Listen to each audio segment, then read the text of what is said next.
Ya, perfecto. Entonces, antes para partir, tenemos unos mantras de invocación que son para poder,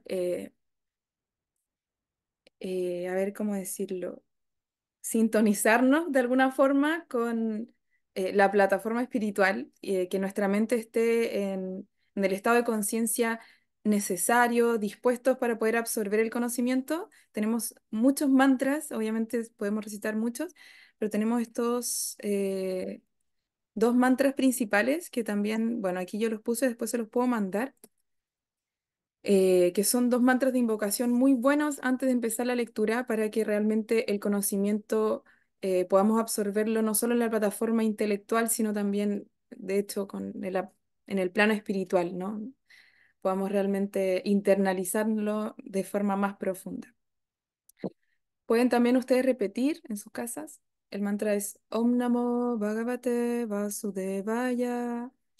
Om Namo Bhagavate Vasudevaya. Om Namo Bhagavate Vasudevaya. Y tenemos otro mantra que yo le puse como para explicarlo un poco mejor, es un mantra de gratitud para realmente nunca volvernos eh, engreídos con el conocimiento, que el conocimiento nunca nos haga volver orgullosos de lo que sabemos, que nunca, a veces esa es la trampa del conocimiento espiritual, el sentirnos superiores porque ahora nosotros tenemos esta información y esto nos puede hacer, entre comillas, superiores que las personas que no tienen este conocimiento. Entonces, con este mantra nosotros nos mantenemos siempre recordando que realmente el conocimiento es un regalo que somos muy afortunados de poder recibir de los grandes sabios, de los grandes maestros, de Krishna mismo, de Dios mismo. Y que no viene de nosotros, sino que nosotros simplemente somos un instrumento y que podemos deleitarnos comprendiéndolo, internalizándolo y compartiéndolo. Este mantra lo voy a pronunciar, ustedes también pueden en sus casas. Om Timirandasya Gyanangyana Shalakaya Chakshurum Militam Yena Tasmai Shri Gurave Namaha. Que el mantra dice, yo nací en la oscuridad de la ignorancia, nací en la ignorancia, pero gracias a mi maestro espiritual que me ha alumbrado con la antorcha del conocimiento, ahora puedo despertar mi conciencia, ¿no? Alguien me está- mm, ok. Entonces vamos a hacer una pausa con el PowerPoint y vamos a ir a la lectura. Por cierto, para los que no sabían, ustedes también pueden, para los que no tienen el libro, ustedes también pueden poner si no tienen el libro físico, también pueden poner la página online, que es la biblioteca digital. Ay, no sé cómo hacer para que esto sea chico. Bueno, ahí sí. Ok. Entonces, íbamos en el mantra 33. Vamos a leer solo las traducciones y luego en el PowerPoint yo puse algunos eh, apuntes del significado de Prabhupada. Entonces dice, incluso el hombre que posee conocimiento actúa conforme a su propia naturaleza, pues todo el mundo sigue la naturaleza que ha adquirido de las tres modalidades. ¿Qué puede lograrse con la represión? Texto 34. Existen principios para regular el apego y la aversión relacionados con los sentidos y sus objetos. Uno no debe quedar bajo el control de ese apego y esa aversión, pues ambos son obstáculos en el sendero de la autorrealización. Texto 35. Es muchísimo mejor desempeñar los deberes de uno, aunque tengan sus imperfecciones, que desempeñar los deberes de otro a la perfección. Es preferible encontrar la destrucción mientras uno ejecuta su propio deber que el dedicarse a los deberes ajenos, ya que es peligroso seguir el sendero de otro. Texto 36. Arjuna dijo, Oh descendiente de Vrishni, ¿qué es lo que le impele a uno a los actos pecaminosos, aún involuntariamente como si se le obligara a la fuerza? Texto 37. La Suprema Personalidad de Dios dijo, es únicamente la lujuria, Arjuna, que nace del contacto con la modalidad de la material de la pasión y luego se transforma en ira, que es el pecador enemigo de este mundo, enemigo que lo devora todo. Texto 38. Así como el fuego lo cubre el humo, o como un espejo lo cubre el polvo, o como al embrión lo cubre el vientre, asimismo a la entidad viviente la cubren distintos grados de esa lujuria. Texto 39. Así pues, la conciencia pura de la sabia entidad viviente es cubierta por su enemigo eterno en forma de la lujuria, que nunca se satisface y arde como el fuego. Texto 40. Los sentidos, la mente y la inteligencia son los lugares de asiento de esa lujuria, a través de los cuales ella cubre el verdadero conocimiento de la entidad viviente y la confunde. Texto 41. Por lo tanto, Arjuna, el mejor de los Bharatas, desde el mismo principio, domina este gran símbolo del pecado, la lujuria, mediante la regulación de los sentidos, y mata a esta destructora del conocimiento y la autorrealización. Texto 42. Los sentidos de trabajo son superiores a la materia burda. La mente es más elevada que los sentidos. La inteligencia es aún más elevada que la mente. Y ella, el alma, es incluso más elevada que la inteligencia. En consecuencia, sabiendo que uno es trascendental a los sentidos, la mente y la inteligencia materiales, oh Arjuna, el de los poderosos brazos, se debe estabilizar la mente mediante una inteligencia espiritual deliberada, el proceso de conciencia de Krishna, y así, mediante la fuerza espiritual, conquistar a ese insaciable enemigo conocido como la lujuria. Y con esto terminamos el capítulo. Entonces, vamos a eh, profundizar un poquito en estos textos que hace falta realmente como dar contexto, dar un acompañamiento en los significados de Prabhupada. Hay mucho, mucho, mucho para extraer y yo puse solo algunas cositas, pero que eh, seguro va a dar mucho que reflexionar para hoy. Entonces, lo primero que yo quería compartir es que en estos versos, por ejemplo, tenemos en el texto 33, se habla de que no hay que reprimirse. ¿Qué puede lograrse con la represión? Y luego en el texto 41, bueno, lo leímos recién, ¿no? Cuando dice, incluso el hombre que posee conocimiento actúa conforme a su propia naturaleza, pues todo el mundo sigue la naturaleza que ha adquirido de las modalidades. ¿Qué puede lograrse con la represión? Y más adelante, en el mismo conjunto de versos que leímos, dice que desde el mismo principio tenemos que dominar este gran símbolo del pecado de la lujuria, mediante la regulación de los sentidos y matar a esta destructora del conocimiento y de la autorrealización. Pareciera que hay como una contradicción. Uno podría pensar, ¿por qué Krishna le está diciendo primero no hay que reprimirse y luego le está diciendo hay que regular estos impulsos, esta tendencia? Y esto yo quise ponerlo principalmente, o sea, quise partir aclarando esta parte que uno al leerlo solo fácilmente podría confundirse y parecer entender que hay un error, ¿no? Entonces, ¿qué pasa? Que existen ciertas impresiones asociadas con nuestra naturaleza psicofísica innata, y ahora la vamos a explicar más profundamente, que se denominan como Varna y Ashram. Y en este texto del 33, en realidad Krishna se está refiriendo a esta naturaleza, cuando habla eh, sobre esta naturaleza que hemos adquirido de las modalidades, se refiere a esta, a Varna y Ashram, y que en la gran medida no cambia, es decir, es inmutable, nacemos con ella o se va desarrollando debido a con qué... Ah, ahí llegó Amrita Ganga. Se va desarrollando debido a con qué, cuáles son nuestros hábitos, cuáles son las personas con las que nos rodeamos, etcétera, etcétera. Pero en sí es algo que con lo que nosotros venimos en gran parte. Eh, bueno, después voy a volver a este, pero para profundizar aquí, voy a hacer este paréntesis para explicar Varnashram, que es un tema largo que da solo para una clase entera, pero aquí quise darle una pincelada porque si alguien está leyendo esto, por sí solo podría ser confuso. Entonces, el Varna y el Ashram es el orden social natural que ha sido establecido por Krishna y que va de acuerdo como decía recién, a nuestra naturaleza psicofísica. Entonces, Varna se refiere a la tendencia más vocacional. Y pueden ser cuatro. Pueden ser Brahmana, que es la naturaleza intelectual; Vaishya, que es esta naturaleza más comerciante; Kshatriyas, que son la clase como más que protege, que administra; la clase Shudra, que es la naturaleza obrera.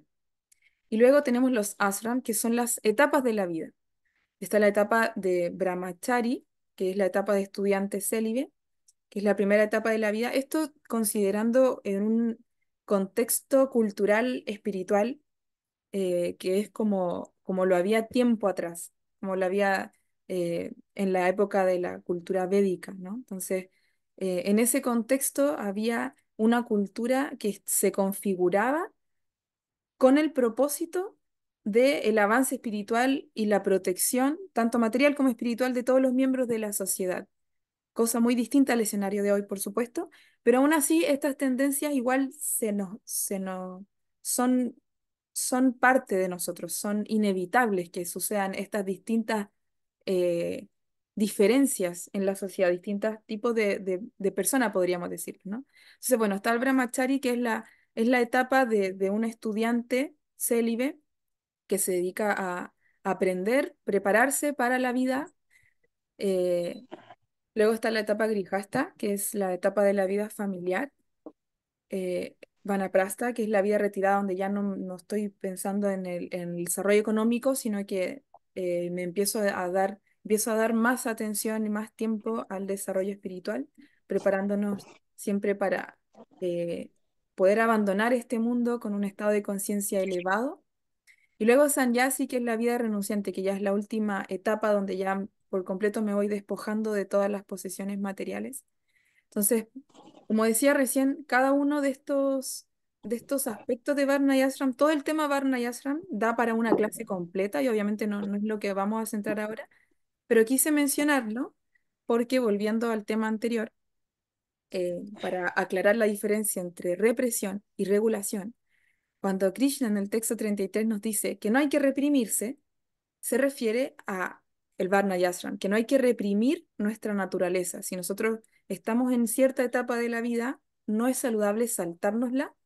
Y a su vez, si tenemos cierta naturaleza con una vocación, que tenemos una naturaleza más intelectual quizás, o una naturaleza más práctica, más obrera, más física, más motriz, más, o por otro lado, una naturaleza más comerciante, o una naturaleza más de administrar, etcétera. Cualquiera de nuestras naturalezas en aspecto de vocación, en aspecto de cómo nosotros somos un aporte al mundo, ese tipo de naturaleza es la que no tenemos que reprimir, y tenemos que aprender a conocernos de esa forma, porque no ubicarnos mal en este Varna y Ashram puede ser peligroso.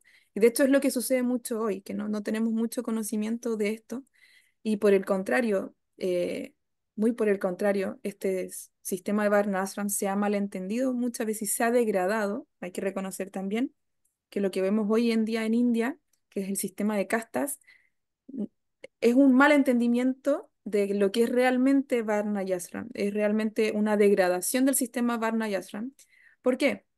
Porque el sistema Varna y Ashram no intenta imponer a la fuerza, no intenta instaurar, como lo que diríamos acá más en Occidente, un clasismo, como una clase superior a otra. No es una guerra entre clases, no es que una clase social va a intentar explotar a la otra, que es lo que sucede hoy en día, que una clase intenta explotar a la otra y viceversa, sino que esta configuración social está hecha y pensada para servirse mutuamente y para que las diferencias, para que haya unidad en la diversidad, o sea, que todos somos diferentes, pero que una clase sirva a otra, que una naturaleza se complemente con la otra, ¿no?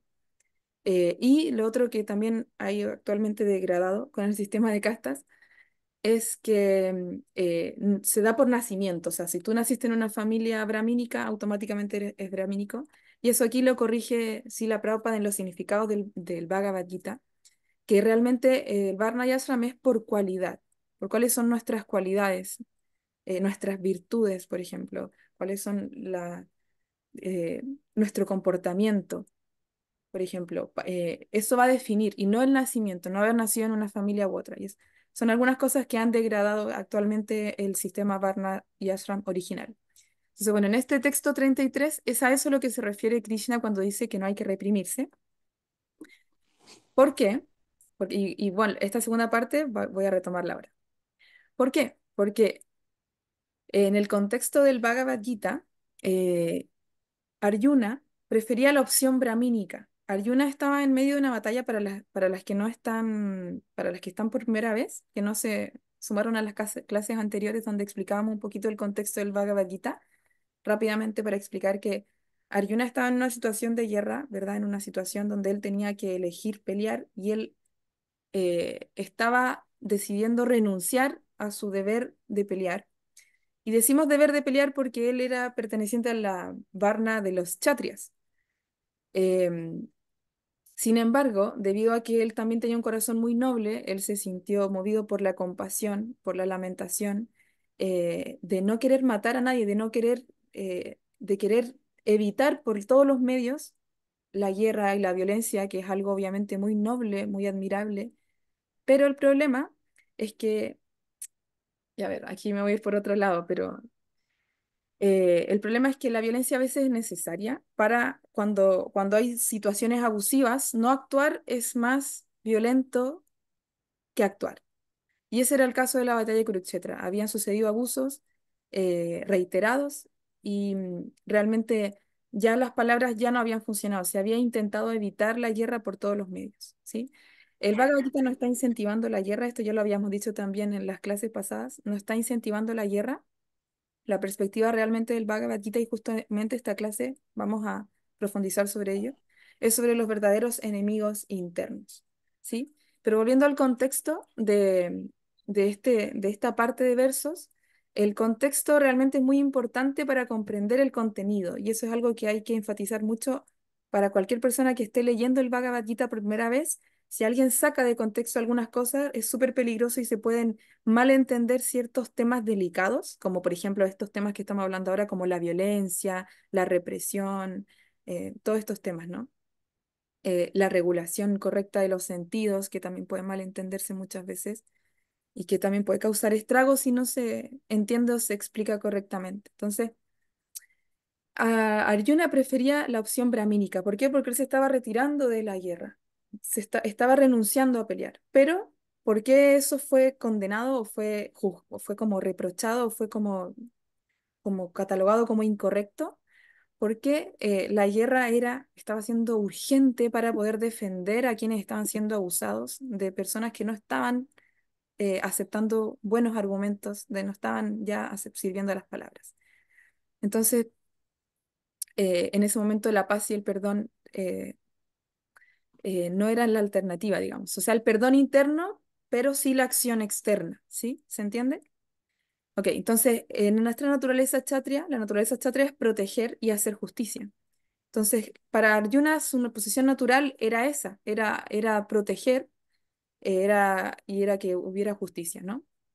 Entonces, Krishna le dijo que no reprimiera su naturaleza, sino que se apegara a su deber natural, mientras regulaba la codicia por el poder. O sea, que pelear por una batalla no fuera pelear por el poder, como es lo que sucede hoy en día. Que pelear en esta batalla sea realmente por una cosa de deber, de hacer justicia, no por deseos personales de ganancia y poder. ¿Verdad? Ese era un poquito, en resumen, el contexto. Por eso es que se invita a no reprimir esa tendencia. Y lo que se habla en el texto 41, donde se explica que en contraste con esto de que no hay que reprimirse, se habla de regular los sentidos y la importancia de regular los sentidos. Donde dice, desde el mismo principio domina la lujuria. Más adelante vamos a profundizar en qué realmente, a qué se está refiriendo el Bhagavad Gita con el significado de lujuria.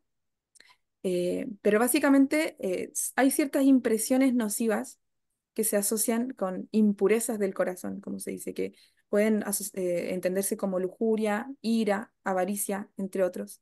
Y este tipo de tendencias internas no son parte de nuestra verdadera identidad, pero hacen parte de nuestra realidad actual en un cuerpo humano. Y este tipo de tendencias, este tipo de impulsos pueden llegar a causarnos el impulso de dañar a otros, como es el caso de lo que estaba sucediendo en la batalla de Kurukshetra, que es lo que estaba haciendo Duryodhana, ¿no? Movido por deseos egoístas o básicamente movido por lujuria, ¿no? Que es el deseo de explotar la materia. Entonces, también podemos dañarnos a nosotros mismos, no solo podemos dañar a otros, sino que también tendemos a dañarnos a nosotros mismos. Entonces, por eso es que se explica que este tipo de tendencia necesita ser regulada si queremos realmente vivir una vida tanto materialmente responsable como también una vida espiritualmente progresiva, o sea, que podamos ir avanzando. Entonces, realmente para poder sacar lo mejor de nosotros mismos, necesitamos de la regulación de estas pasiones, por decirlo, de estas tendencias, de estos impulsos, pero sin descuidar o sin reprimir nuestra naturaleza psicofísica. ¿Se entiende la diferencia entre regulación y represión? Espera, me voy a prender la luz.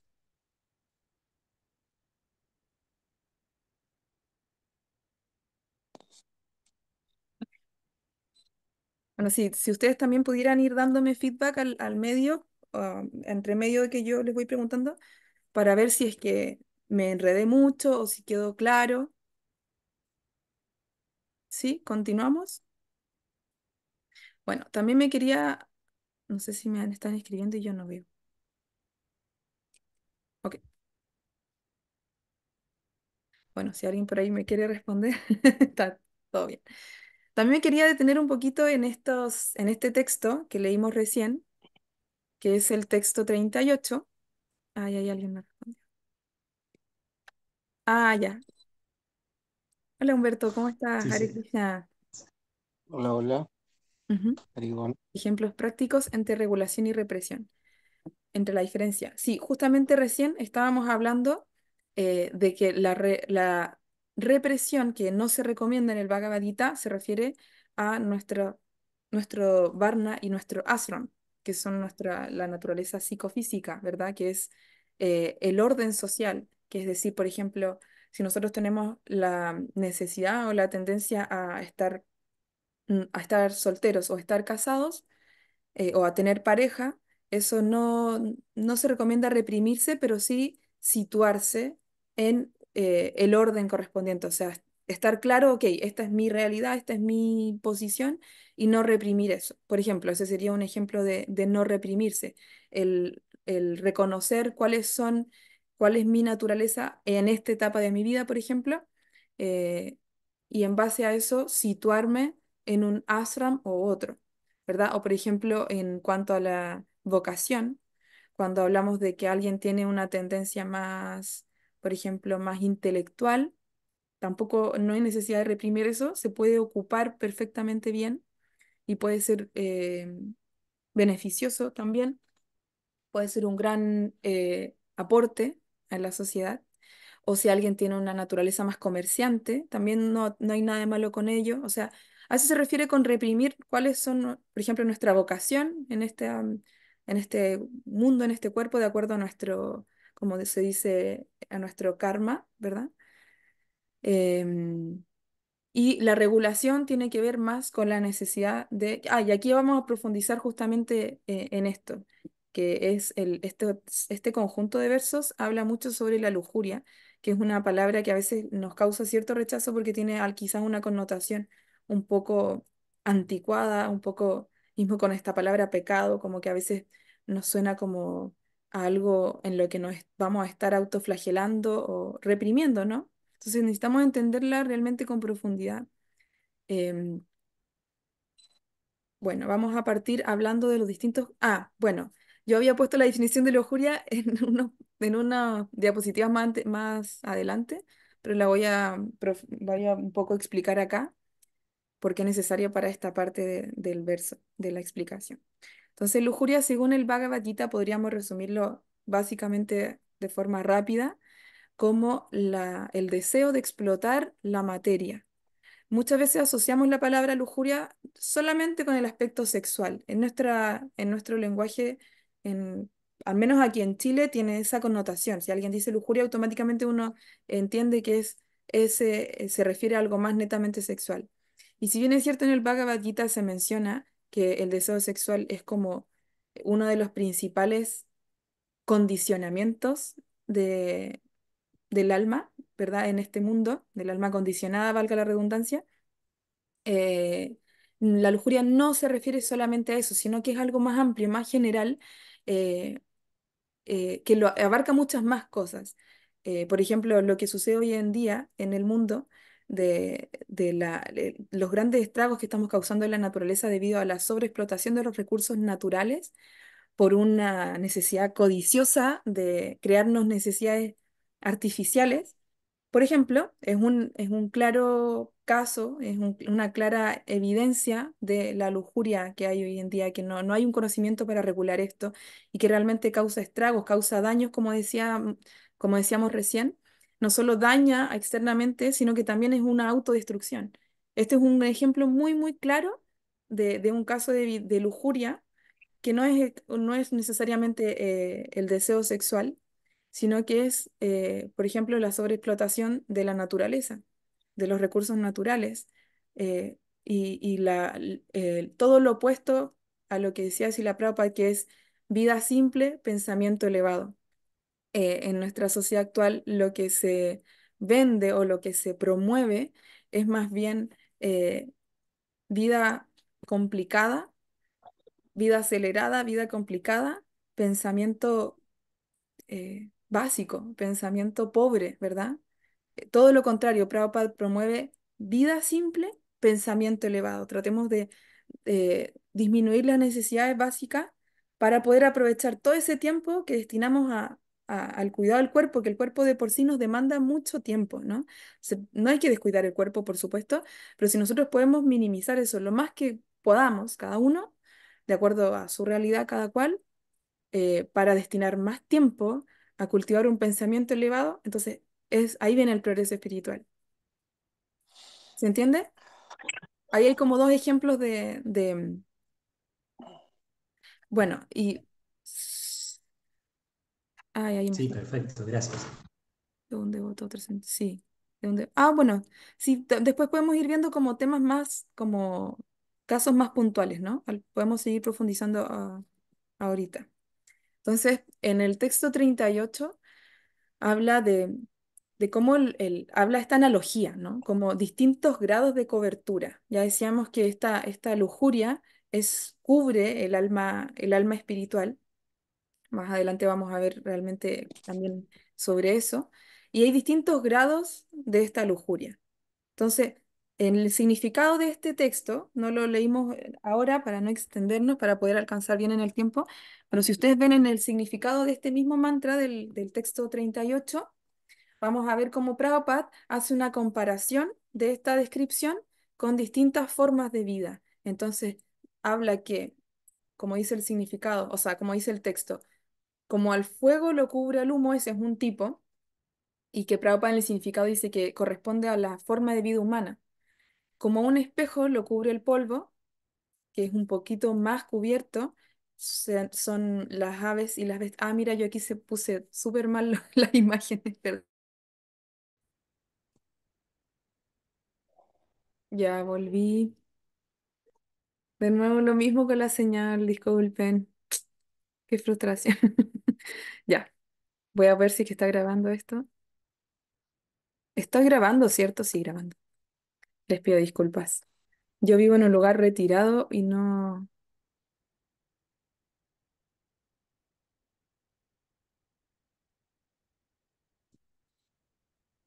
Ya, ahora sí. ¿Me escuchan? Sí, Sí, ahora sí, se escucha Sí, perfecto. sí, se escucha. Ya, disculpen. Bueno, aquí yo puse mal la imagen, pero no importa.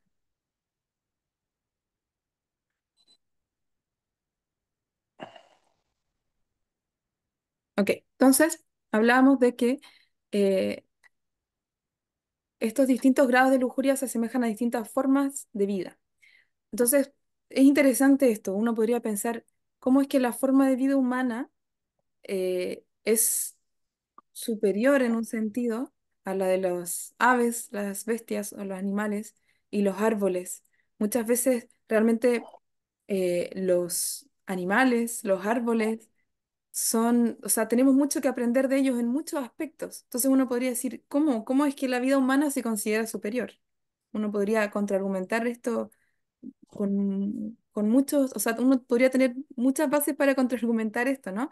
De hecho, yo voy a eh, Deliberadamente voy a contraargumentar esto, pero después voy a decir por qué el Bhagavad Gita dice que es así.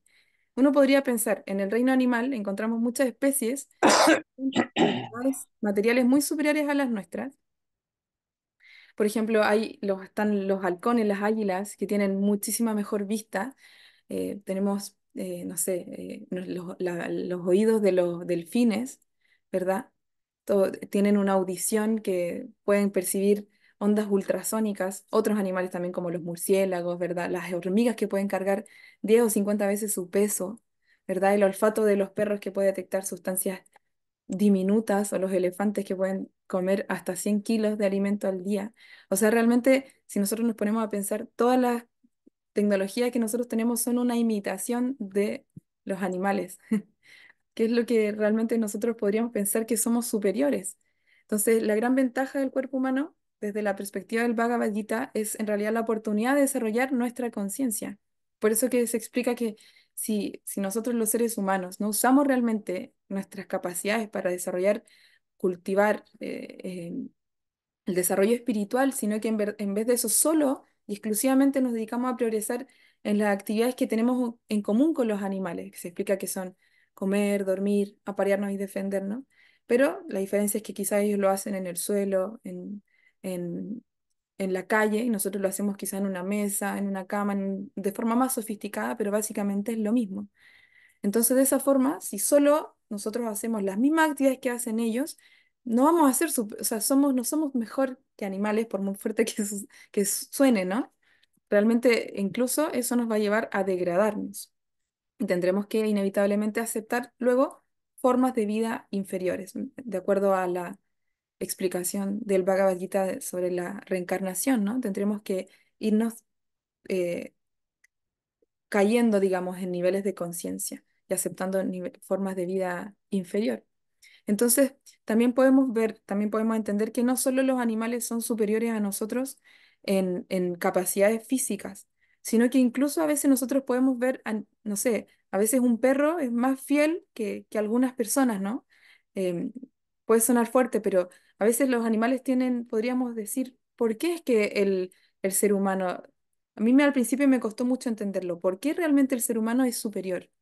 Y bueno, la explicación es que primero, los animales solo están pagando karma, por decirlo, solo están en un cuerpo que actúa bajo las leyes de la naturaleza, bajo el instinto. Ellos están movidos netamente por instinto.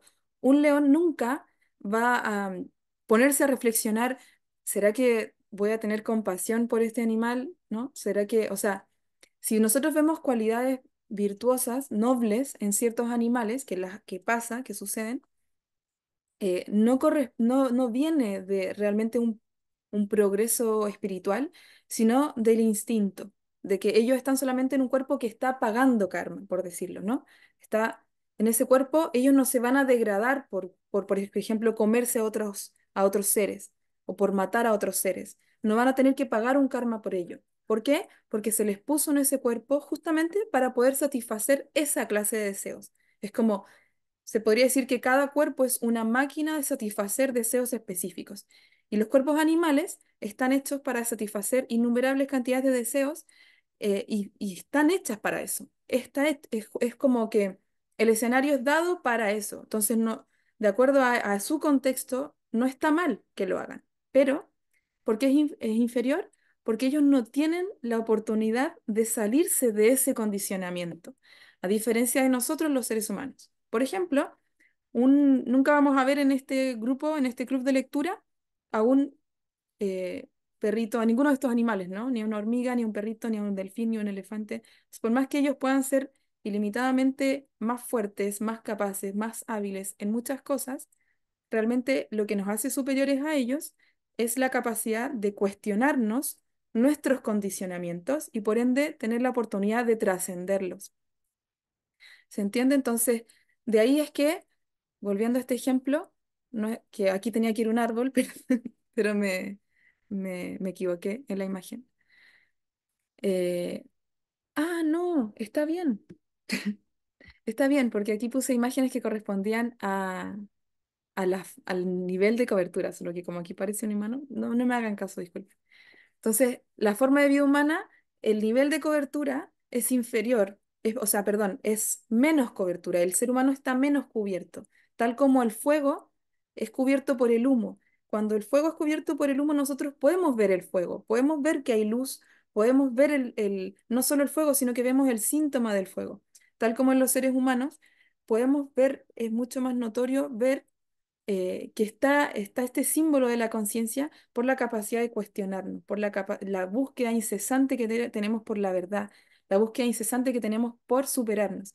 Y de hecho, es por esto que en la forma de vida humana es la única especie donde existen leyes, donde existen gobiernos, donde existen diferentes clases de religiones. ¿Por qué? Porque nosotros los seres humanos tenemos la difícil tarea de elevar nuestra conciencia. Digo difícil tarea, ¿por qué? Porque también tenemos la otra opción. También siempre tenemos el riesgo o la opción de degradar nuestra conciencia. Entonces siempre estamos en esta como odisea, em, en este desafío de elevar nuestra conciencia, pero que también implica crecer, superarnos, ¿no? Significa desligarnos de aquello que nos degrada, ¿verdad? Siempre tenemos estas dos opciones. En cambio, los animales no se degradan. Ellos no se degradan por comerse a otros seres, por matar a otros seres, por comerse a otros seres vivos, incluso así, digo vivos así, tal cual, causarle dolor a otros seres. Ellos no se degradan por ello.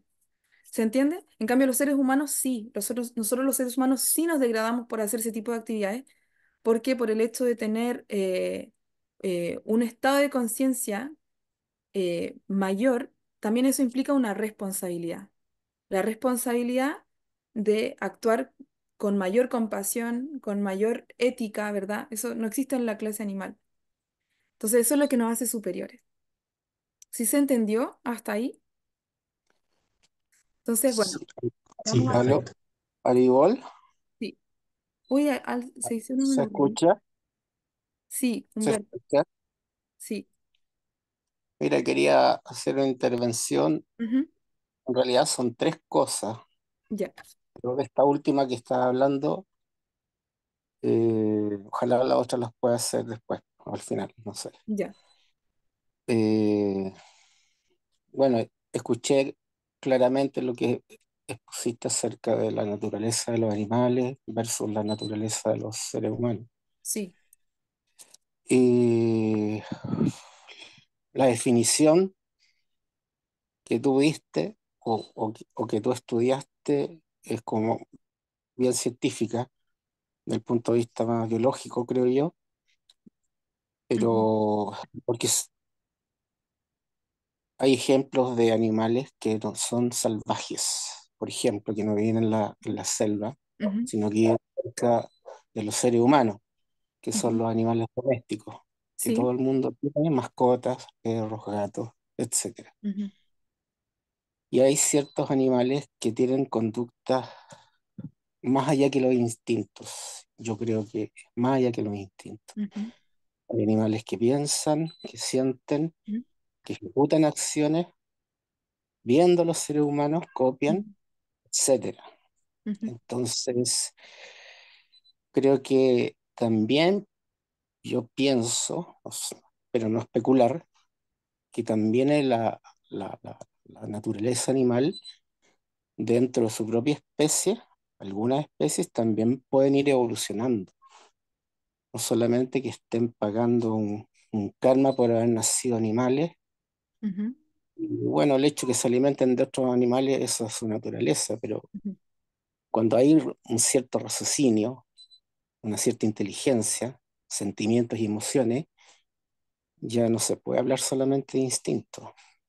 Esa es mi Claro. pregunta. Sí, muy buen punto. Por eso y por eso aquí se menciona que hay distintos grados y si no se diría que simplemente no se percibe en ellos. O sea que la cobertura. Porque ¿qué pasa? Que el humo cubre el fuego, como se da esta analogía. El humo cubre el fuego y ese es un nivel de cobertura. Y aquí se habla de que el polvo cubre el espejo y ese es otro nivel de cobertura. Pero no se está diciendo que no se percibe para nada. que ahí está el alma, que ellos tienen. De hecho, el Bhagavad Gita explica que los animales tienen alma, tienen sentimientos, tienen emociones, perciben el dolor, ¿verdad? Por eso nosotros justamente no comemos animales, por ejemplo, por lo mismo, porque ellos Tal vez tienen perciben, algún grado de inteligencia también. pero no pueden ellos en esa vida, en esa forma de vida, liberarse de ese cuerpo, digamos, del plano material. Según la explicación del Bhagavad Ah, Gita, ya, ya, ellos están ya, ya. avanzando, pero A están la avanzando, trascendencia, tienen dices que tú, a la pasar por lo... trascendencia. Claro, Ya. los Vedas explican Sí, que ellos existen 8.400.000 especies de vida diversas, sí. distintas, y cuando uno está en un cuerpo animal, por eso se explica que caer a esa forma de vida es peligroso, el peligro de perder la forma de vida humana. Así la Prabhupada muchas veces menciona el gran peligro de perder la forma de vida humana. ¿Por qué? Porque en esa forma tenemos que pasar, bueno, según la explicación del Bhagavad Gita, no tenemos que pasar por, o sea, primero tal vez como un pez, luego abandonar ese cuerpo, luego ir avanzando en otro que tenga un nivel de conciencia, ¿verdad? De quizás de más salvaje a menos salvaje, hasta, porque sí, yo estoy de acuerdo y por eso mencioné a los animales domésticos o como por ejemplo un perrito, que muchas veces uno ve en ellos carácter de los que tenemos mucho que aprender. Sin duda, eso, por eso lo mencioné y por eso que puede ser difícil de entender esto con ciertas reflexiones como las que estamos hablando y es que justamente, mismo por ejemplo, no sé, en el Shikshastakam hablamos de ser tan tolerante como un árbol. O sea, estamos hablando de que tenemos que aprender de un árbol. Entonces, ¿cómo es que los árboles son inferiores a nosotros? No, los animales, son seres vivos que también tienen alma y que por ende también tienen, tienen cosas de las que vamos a poder aprender, porque ahí está el alma, simplemente, porque ahí está Krishna también, ¿verdad? Entonces, pero, ¿cuál es el plus de la forma de vida humana tan valiosa? Que es que en esta forma de vida, o sea, aquí nunca va a poder haber en esta clase un árbol.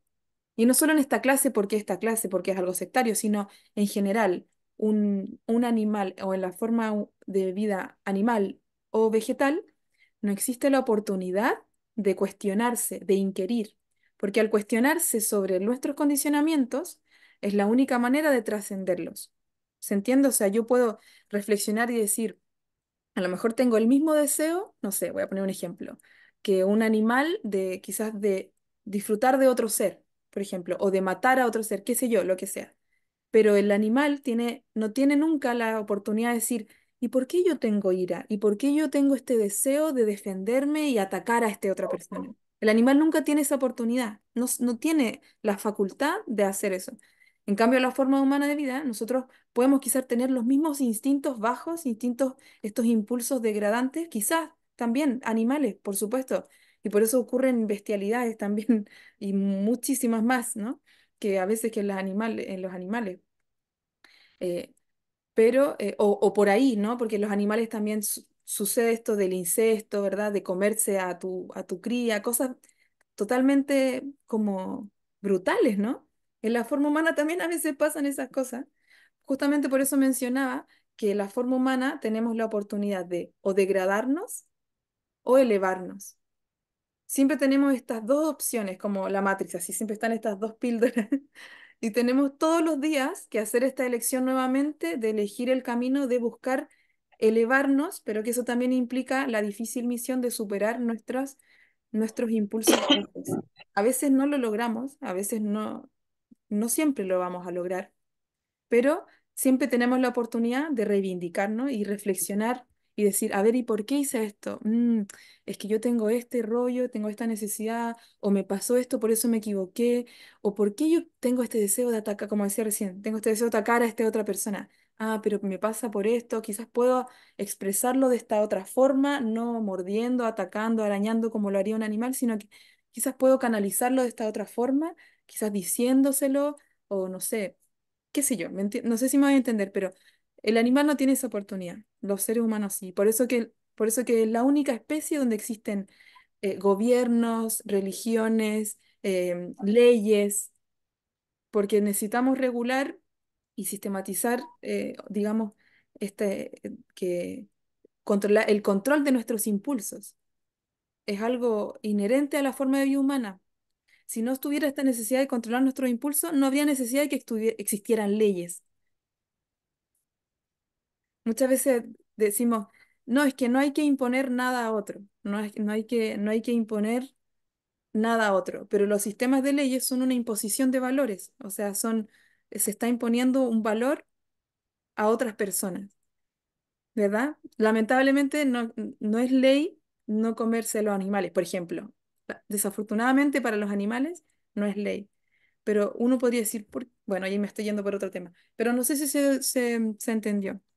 ¿Vamos a continuar? Julieta, aló, Sí. Arigol, disculpa que insista un poquito más en este Ujú, punto, pero en la actualidad, ahora, siglo XXI, ujú, hay personas que se dedican a dictar leyes y las ejecutan, están dentro de un ujú, catálogo de leyes de protección a ciertos animales, salvajes, etcétera, pero también domésticos, ujú, ¿ya? Y se pagan multas y existe todo como si tuvieran derechos, también igual que los seres humanos.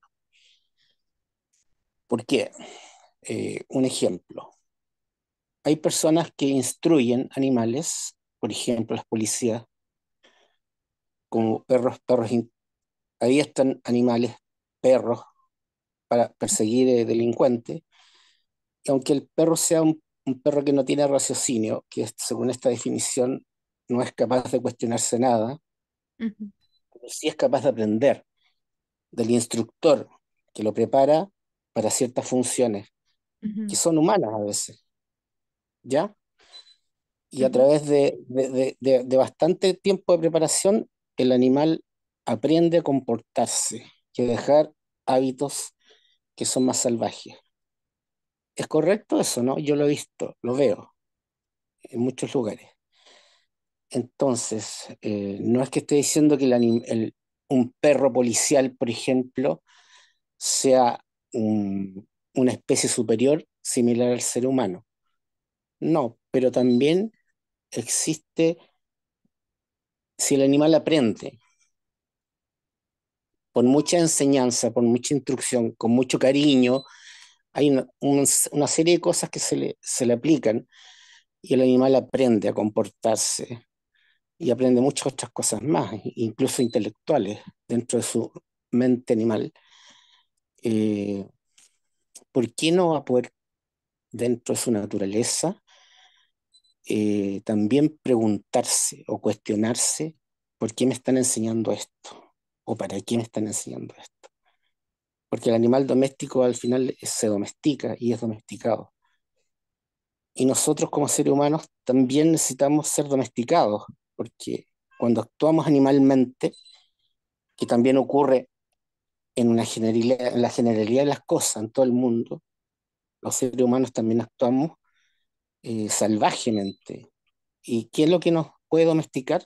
Son las leyes espirituales y las leyes de los gobiernos también. Entonces, yo veo que es la misma norma para distintas especies nomás. ujú. ¿Aló? ¿Me fui por otro lado? Sí. No, o sea, eh, no sé. Sí. Bueno, Bueno, vamos a... para reflexionar. sí, sí, Ya, sí, está continúa, interesante.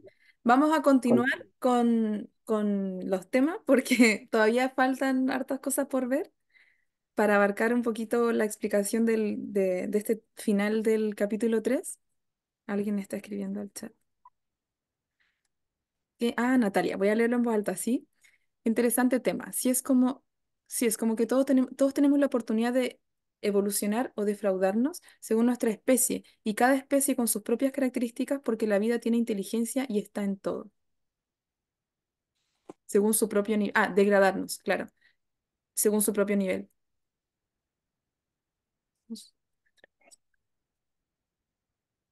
Sí, claro que sí, sí, sí, sí, sí, sí, sí. Muchas gracias por tu comentario, Natalia. Sí, es así. Claro, o sea, con decir em, de que los animales están pagando karma, ellos también están en su proceso evolutivo. No significa que no están avanzando, solo que el avance va a ser más gradual y más condicionado a cada cuerpo en el que uno esté atrapado, por decirlo. Y las características de cada cuerpo nos condicionan, ¿no? Entonces, de una u otra forma.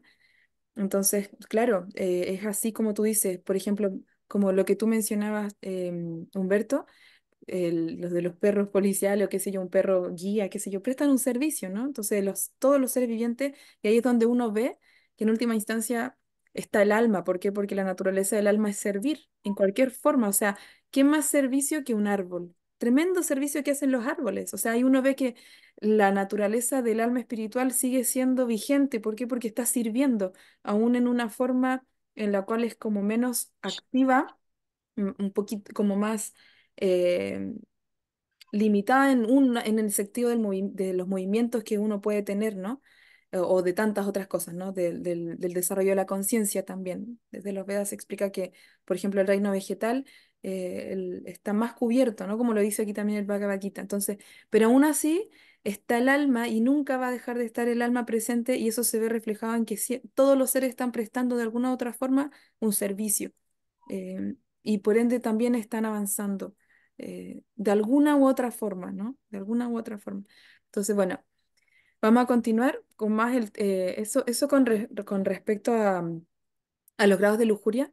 Ahora también la lujuria como tal, vamos a un poco profundizar en el tema de la lujuria como tal, netamente en la forma humana de vida, nuestro desafío con ello, cómo gestionarlo, cómo abordarlo. Entonces, se explica desde la perspectiva del Bhagavad Gita, podríamos decirlo. Esta es una frase de Chaitanya Charan Prabhu, que es que él da comentarios del Bhagavad Gita muy, muy, muy enriquecedores.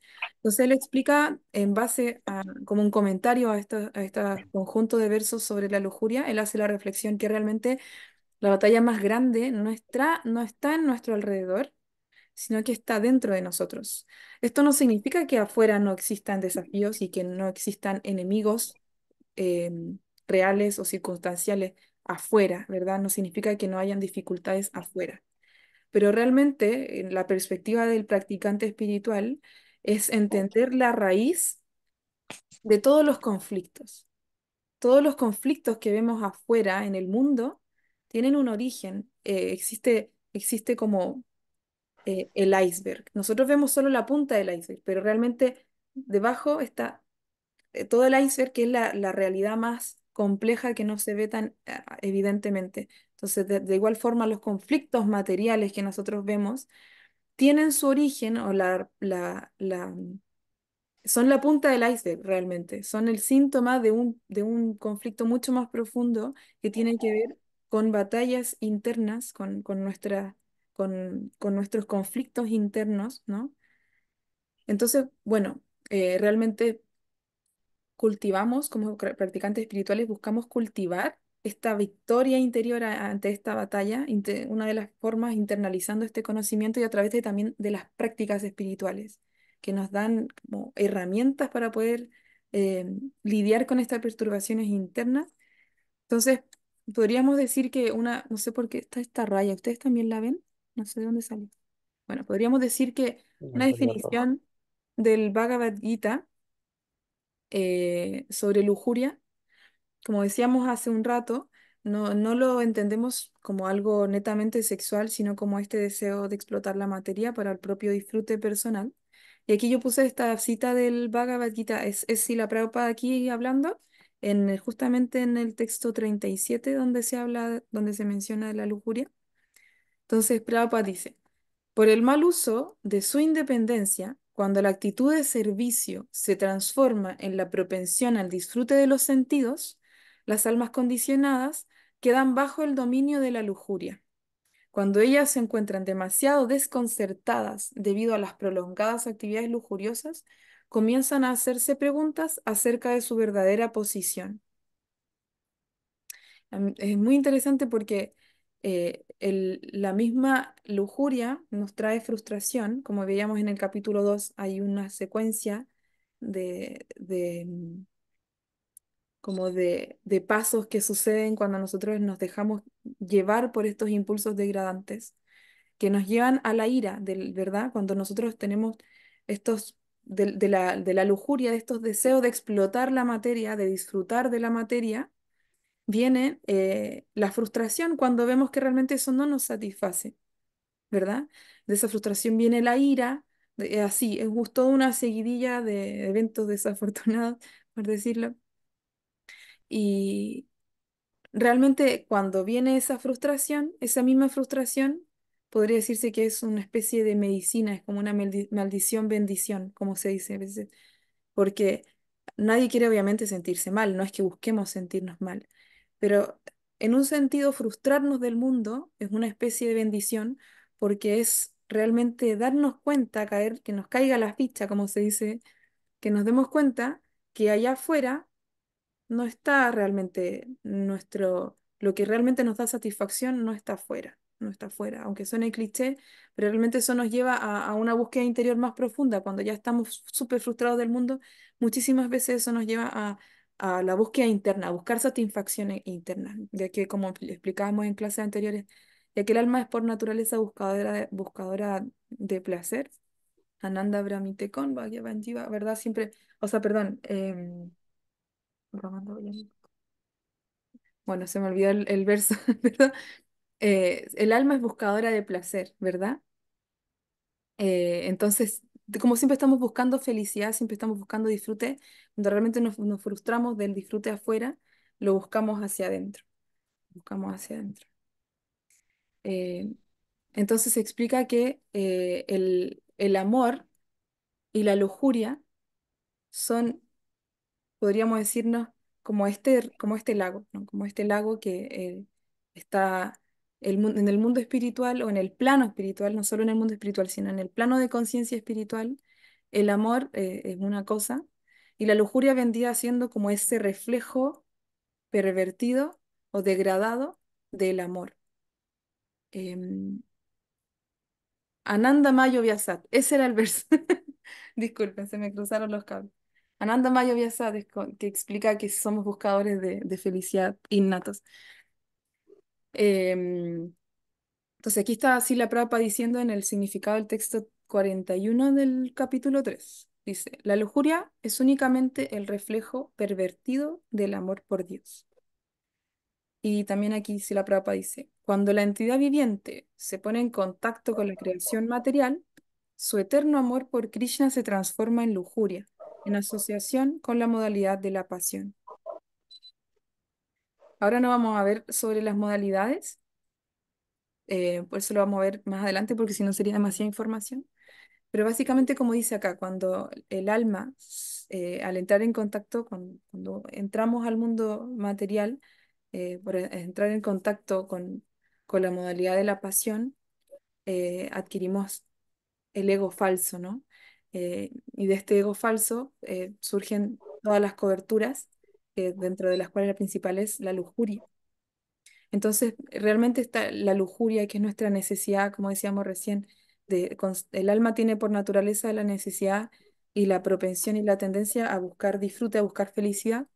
Cuando ya dejamos de hacerlo en el estado sublime y elevado, lo buscamos en la materia, ¿no? Lo buscamos en la materia.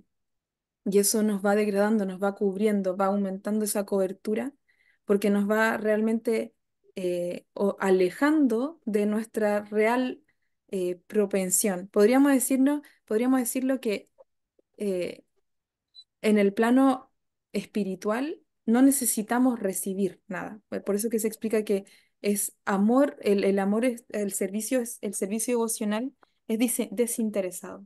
De hecho, bueno, me acordé hay un verso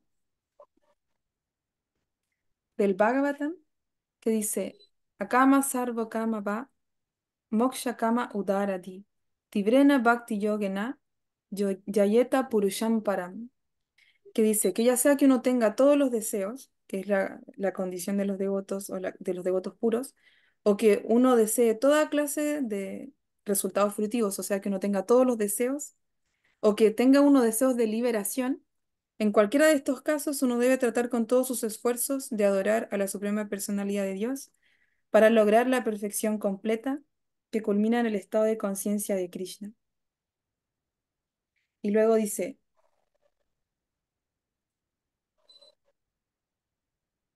esperen, bueno, no era ese el verso. Era, espéreme un poquito.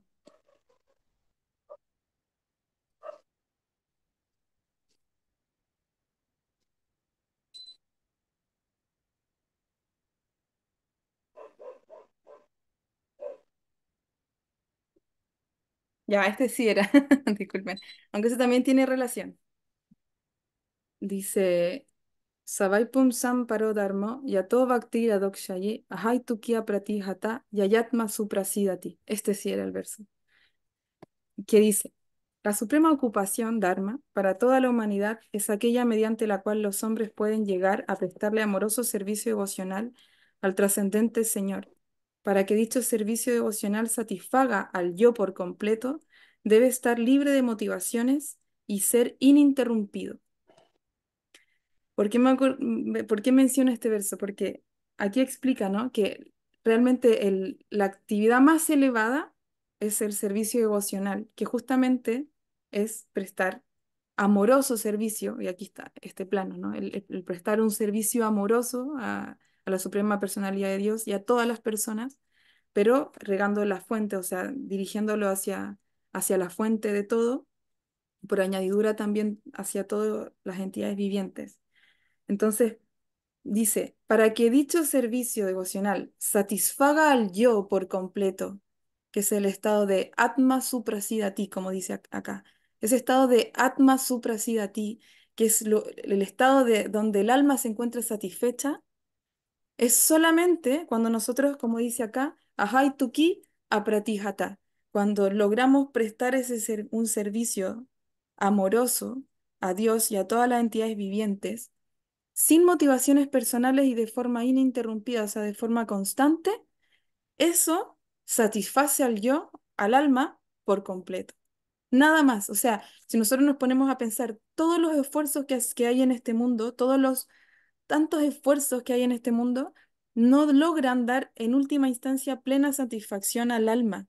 Realmente lo único que da satisfacción al alma es el amor, por cliché que suene, pero realmente el amor no el amor barato que se vende en las canciones románticas, sino el amor en su estado más profundo, el amor, como dice acá, Ahai Tukia Pratihata y Bhaktir Adokshaye. Adokshaye es al supremo trascendente.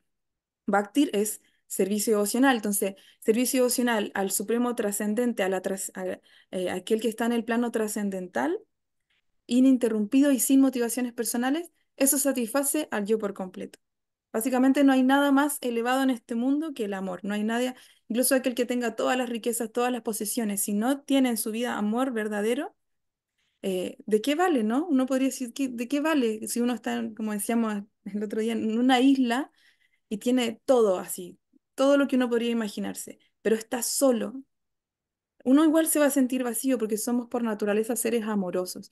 Y en el estado más elevado de amor es el estado de amor espiritual hacia la fuente de todo, ¿verdad? Porque inevitablemente nuestra necesidad de amar va a ser ilimitada. Nosotros queremos amar de forma ilimitada, ininterrumpida, eh, y de forma incondicional. Pero si nosotros fijamos esa necesidad de amar solo en una persona, que es lo que pasa aquí, terminamos necesitando, ¿verdad? Porque una persona no puede satisfacer todas nuestras necesidades de amor. Por ende, tendemos a demandar, a extraer, a explotar, a exigir, y eso termina siendo el reflejo pervertido de amor, ¿verdad? ¿Por qué? Porque una persona jamás, ni una persona, ni un objeto, ni una casa, ni una situación, nunca va a poder satisfacer la necesidad del alma de amor. Como dice Bhaktitirtha Swami, hay un libro que, disculpen si me estoy extendiendo, no sé si ya estamos en la hora, pero con esto quizás no vamos a alcanzar a ver todas las diapositivas, pero igual se van tocando todos los temas. Como dice Bhaktitirtha Swami, que él tiene un libro que se llama Transformando la lujuria en amor, en una serie de libros que se llaman El guerrero espiritual. Y ahí él explica que este mundo es como una escuela de amor, ¿verdad? Y en esta escuela de amor, la lujuria él la describe como un sustituto ineficiente del amor, un sustituto ineficiente del amor. Por eso que aquí sale como este reflejo, ¿no? Es un sustituto ineficiente del amor. Y que en este mundo, en esta escuela del amor, todos estamos muriendo de hambre, muriendo, o sea, el amor es el alimento, digamos, básico del alma, y todos en este mundo estamos muriendo de hambre, muriendo de inanición, básicamente. ¿Por qué? Porque estamos buscando alimentarnos con el reflejo. Es como si nosotros tenemos agua, tenemos mucha sed. Y queremos ir a tomar agua, pero vamos al espejo donde se refleja esa agua y tratamos de saciarnos. No logra satisfacer, tenemos que ir al agua, no al reflejo del agua, ¿verdad? Lo mismo que sucede acá. Entonces, como dice, ya esta vez espero no equivocarme, siempre me equivoco con los versos, pero como dice en el Chaitanya Charitamrita, em, Krishnadas Kaviraj Goswami, que él ora diciendo, em, dice, em, Prema Dana Vina Vyarta, Daridra Jivana, Dasa Kore Dehan More, Deja Prema Dana. Él dice, él ora pidiendo, por favor, bendíceme con servicio devocional. Y el único salario, o sea, bendíceme con esa ocupación. Y lo único que espero como salario, lo único que espero a cambio es la joya del amor divino por Dios, la joya del amor divino a la fuente de toda la existencia. ¿Y es por qué? Porque esa es la riqueza máxima. No existe otra riqueza superior. No existe nada, o sea, si es como cuando uno está de mal humor porque algo le molesta internamente, porque uno tiene un dolor, un malestar o duerme mal, y todo sabe como que lo que sea que uno le pase, a uno le molesta. Pero si uno tiene en su corazón amor puro, todas las situaciones de la vida se vuelven placenteras. Todas las situaciones, cualquier situación de la vida se vuelve placentera si nosotros tenemos amor puro en nuestro corazón. Entonces ya, para ir cerrando y con esto termino, hice este mapita un poquito para hacer la distinción. Nosotros nos encontramos en conflicto con estas dos dimensiones de nuestra existencia actual, básicamente el alma versus el cuerpo, ¿verdad? Gracias a este proceso de Bhakti Yoga nosotros estamos tratando de integrar ambas partes, de no segmentarnos, de no separar lo material de lo espiritual. Pero obviamente eso es un proceso y en el proceso nos vamos a encontrar muchas veces con esta paradoja y con este conflicto interno, ¿verdad? Porque el alma se rige por valores. El alma, el ser espiritual, es naturalmente, estamos motivados por valores sublimes, por experiencias sublimes. Y de todas las experiencias sublimes, como decíamos recién, el amor es el valor supremo. Aquí yo lo escribí mal para la rápida, pero para yo acordarme de lo que quería decir. Y versus a esto tenemos el cuerpo, ¿verdad? Así como el amor es el valor supremo del alma, también el cuerpo, que en contraste con el alma no se rige por valores, sino que se rige por impulsos que por el cuerpo ser temporal, nosotros tenemos el instinto, volvemos a lo de los instintos, tenemos el instinto de autoconservación, de querer protegernos nosotros, de querer salvarnos nosotros, de querer satisfacernos a nosotros. Y por esa propensión que parte, como decía un poco más atrás, parte de la actitud de servicio, se vuelve, se degrada, se vuelve una tendencia, un impulso hacia querer hacia actuar egoístamente, ¿verdad? Y de todos los impulsos egoístas, el prominente es la lujuria, ¿verdad? Porque se explica que hay otros enemigos internos, ¿no? Kama, Kroda, Loba, Moja, que son distintos, la ira, la codicia, el apego, etcétera, ¿no? Pero de todo viene de esto, de la lujuria, del deseo de explotar la materia para, esperando ahí encontrar satisfacción, ¿no? Entonces, cuando nosotros, a través de este conocimiento, de esta comprensión logramos diferenciar ambas cosas, saber qué es qué y que reconocer nuestra situación actual, eh, podemos entonces avanzar, ¿no? Podemos entonces trascender estos condicionamientos. No sé si hasta ahí se entendió, no sé qué hora es, quizás ya es muy tarde. Gracias por la paciencia. Ahora entonces vamos a ver si quedaron dudas, si algo no les parece, quejas, reclamos. Pueden abrir su micrófono si quieren. Sería maravilloso poder escucharlas. Si tienen correcciones, Raúl Lalit Krishna, Madre Amrita Ganga, em, por favor, para no hacer solo yo el monólogo, sería maravilloso poder también escucharlo después. Yo de mi parte agradecerle porque estuvo muy claro todo, realmente muy claro. me ha quedado, me impactó mucho la figura recién del amor y el amor desvirtuado, no lo había visto de esa manera. Si bien uno por ahí lee el Bhagavad Gita, eh, como dice Srila Prabhupada, cada vez que uno lo lee, entiende una cosa distinta y hoy tuve como ese pequeño despertar en el sentido de ver a través de la imagen, me fue muy elocuente, darme cuenta de que sí, que estamos viviendo en un mundo en el que creemos que por ahí o nombramos el amor y significa otra cosa, el amor espiritual, el amor trascendental, como usted decía, Madre Induleka, es tal cual, se ve en la parte trascendental, ese es el amor verdadero, pero en el que estamos inmersos ahora quizás es una contraprestación, un negocio, doy algo para recibir algo a cambio Ujú, y no vendría a ser la palabra amor en su máxima expresión. ujú. Así que de mi parte, muchísimas gracias, ha estado clarísimo todo. Muchísimas gracias. Doris, qué gusto verla. No, Sí, Hare Krishna, qué lindo. Llegué a tiempo, nunca es tarde. sí, nunca. Bueno, sí, la verdad que el tema del amor es un tema muy importante porque toda nuestra vida, desde que nacemos hasta que morimos, recibimos amor, necesitamos amor, buscamos amor y eso es lo que nos mantiene vivos, yo creo, el amor.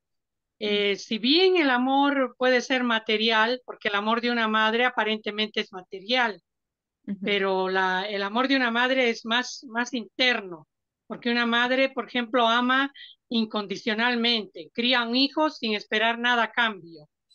ujú, Eh, y o sea, no le cobra, ¿no? Por criarle, a eso me refiero, si vamos a hablar claro.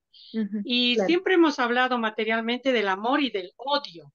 Es un punto muy importante, este punto contradictorio, te amo y esta palabra también te odio, que es algo contrario al amor, que si bien son palabras, pero realmente, ¿qué es lo que producen? Producen un efecto de amor y de desamor, de desprecio.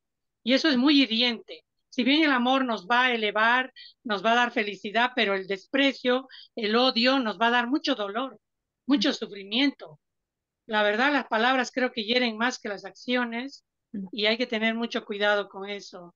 Y aquí, bueno, quiero resaltar el amor divino, el amor espiritual. Eso se llama bhakti y es un amor, es un servicio amoroso, devocional a Dios. ¿Qué quiere decir esto? Que yo tengo que decir todos los días, primero, Dios mío, te amo, algo que no lo decimos. Siempre decimos, Dios mío, te necesito esto.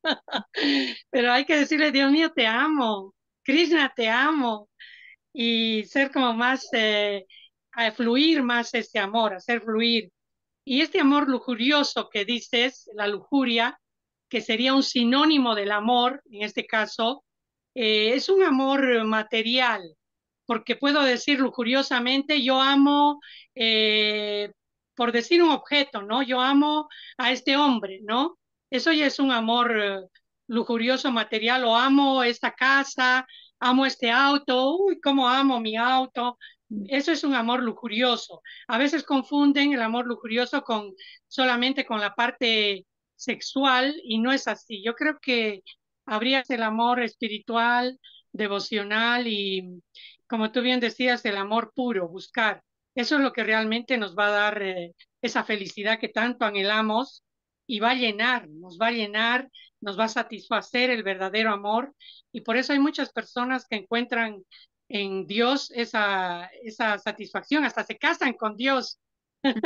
Y esa relación de amante con Dios, decirle Krishna, te amo, es una relación ya de amante. Bueno, gracias, Hare Krishna. Muchas gracias, Doris. Sí, qué interesante eso, ¿verdad? Como que quizás actualmente eso parece como en realidad, como a veces aburrido para muchas personas puede decir así como no, pero es como que ya todo se acabó, pero en realidad desde la perspectiva de la conciencia de Krishna es muy dinámico, o sea, realmente es como una aventura constante y un, eh, o sea, es una perspectiva totalmente lo opuesto a lo aburrido, así como realmente si uno quiere tener una vida emocionante, o sea, como verdad, como podríamos decir que la vida en sí es una historia de amor o es una historia de amor entre Krishna y cada uno de nosotros. Y todas las cosas que nos suceden son una especie de arreglo para que eso se dé, para que eso, todas las experiencias que tenemos, si logramos llevarlas hacia ese propósito, entonces se vuelven, todo vale la pena, ¿no? Todos los dolores, equivocaciones, caídas, si van en esa dirección, vale la pena. Bueno, más allá de cualquier religión, ¿no? Para Natalia, Lore, que, bueno, ustedes están aquí por primera vez, y uno podría decir, ah, esto es una cosa religiosa, pero no es algo sectario realmente. Lo que este conocimiento realmente es poder entender que es una ciencia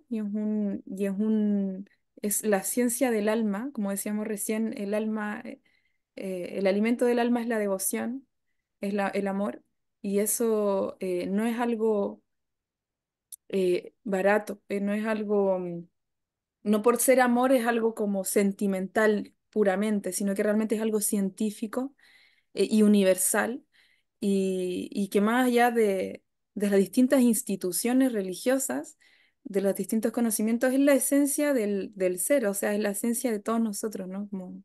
Y como decíamos, es un conocimiento universal, entonces, sí, sí, muchas gracias, Doris, por su intervención. Sí, Tal sí. vez aclarar que este amor que uno siente hacia Dios o hacia la parte espiritual nos va a dar un espiritual y eso nos permite amar a toda la humanidad también.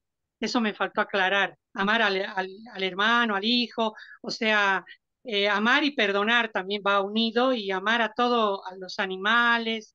O Ujú, sea, este amor divino, digamos, es como más amplio, ¿no? Cuando uno tiene eh, este desarrollo o este cultivo de este amor, uno realiza este proceso, en todas las religiones, como has dicho, se ama a Dios con diferentes nombres, ya puede ser Jesucristo y diferentes nombres, y lo que no nos va a dar esa ecuanimidad es amar a una persona, porque la persona nos va a rechazar y ahí nos va a surgir la ira y no va a ser un amor completo, a eso me refería.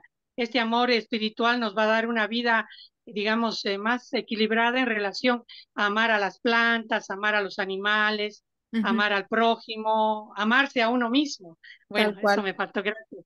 Totalmente, o sea, realmente es como regar la raíz y que todas las hojitas se ven nutridas, ¿no? Como este ejemplo que Srila Prabhupada da de regar la raíz, es realmente así. Cuando nosotros eh, trabajamos en eso, realmente en todas nuestras demás relaciones podemos aportar mucho más porque no vamos a estar buscando en ellos que ellos nos satisfagan, sino tenemos algo que ofrecer, podemos ir y decir, no, no estoy aquí para que tú me hagas feliz, porque yo ya tengo mi fuente de amor, ¿verdad? Que es esta relación divina, y solamente puedo contigo servir servir a seguir regando la raíz, pero a través de mi relación contigo. Es como, no necesito demandar tanto de mis relaciones y las relaciones realmente se vuelven más, puedo amar más sanamente si yo primero riego esta raíz, ¿no?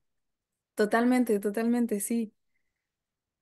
Amrita Gangas, bueno, yo sé que usted estaba de oyente hoy día, pero no sé si quiere decirnos algo, si está en condiciones o quizás está ocupadita. Yo sé que está en una situación con su hija delicada de salud. Estamos ahí, bueno, aprovechamos esta instancia para, eh, podemos orar todos por ellas, cada uno en sus casas, por la hija de la Matalla Amrita Ganga. Sí, porque está en una condición de salud delicada, ¿no? Así que muchas gracias por conectarse de todas formas. Y no sé si Lore, no sé si tú quisieras compartir algo o alguna duda o alguna reflexión que te pareció, qué opinas de lo que hablábamos hoy. S- mm, sí, bueno, dar las gracias también, como decía recién, por tu información y claro, yo creo que es mucha información, todavía como que la estoy procesando, pero me pareció que fue súper claro lo que nos contaste. Ujú, ujú. Bueno, gracias. Espero, sí, espero que se haya entendido, que haya sido útil en algo, poder aportar. Sí, De todas maneras, si algo de repente no hace sentido o no es como que no cierra bien, es Indaleca, como que también se puede, sí, también se puede decir, "Mm, pero porque, o sea, se puede cuestionar, vale, se vale cuestionar y para llegar entre todos a una comprensión más profunda. Sí, Humberto. Indaleca, lo último, la clase espectacular, maravillosa, como siempre, muy clara, precisa. Pero en la exposición de temas ahí yo veo algunos espacios que para abarcar en un punto, en un tema que se está exponiendo, no hay espacio para la pregunta o para la reflexión en el momento. Mm, Y después la clase finaliza y quedan estas salutaciones finales, los agradecimientos, todo está mm, súper bien, no hay problema con eso. Pero cuando se quedan reflexiones ahí que sí, no se pueden compartir por el tiempo, por el tiempo, no por claro. otras circunstancias, Mm, se siguen teniendo nomás, se sí, siguen quedando ahí las reflexiones nomás. Yo tenía dos ¿ya? reflexiones que no las pude decir, era acerca sobre el Varna Ashram, la definición Mm, védica y contrastando con la realidad de la sociedad ahora, mm, y lo otro, la posición de Arjuna en el campo de batalla de Kurukshetra, eh, recibiendo las instrucciones de Krishna, él como un kshatriya, como un guerrero. ujú. Tam- Me quedé ahí con eso, con esa reflexión. Pero quizá en otro momento lo puedo Pero no plantear, entendí en otra la instancia. inquietud, o no es una pregunta.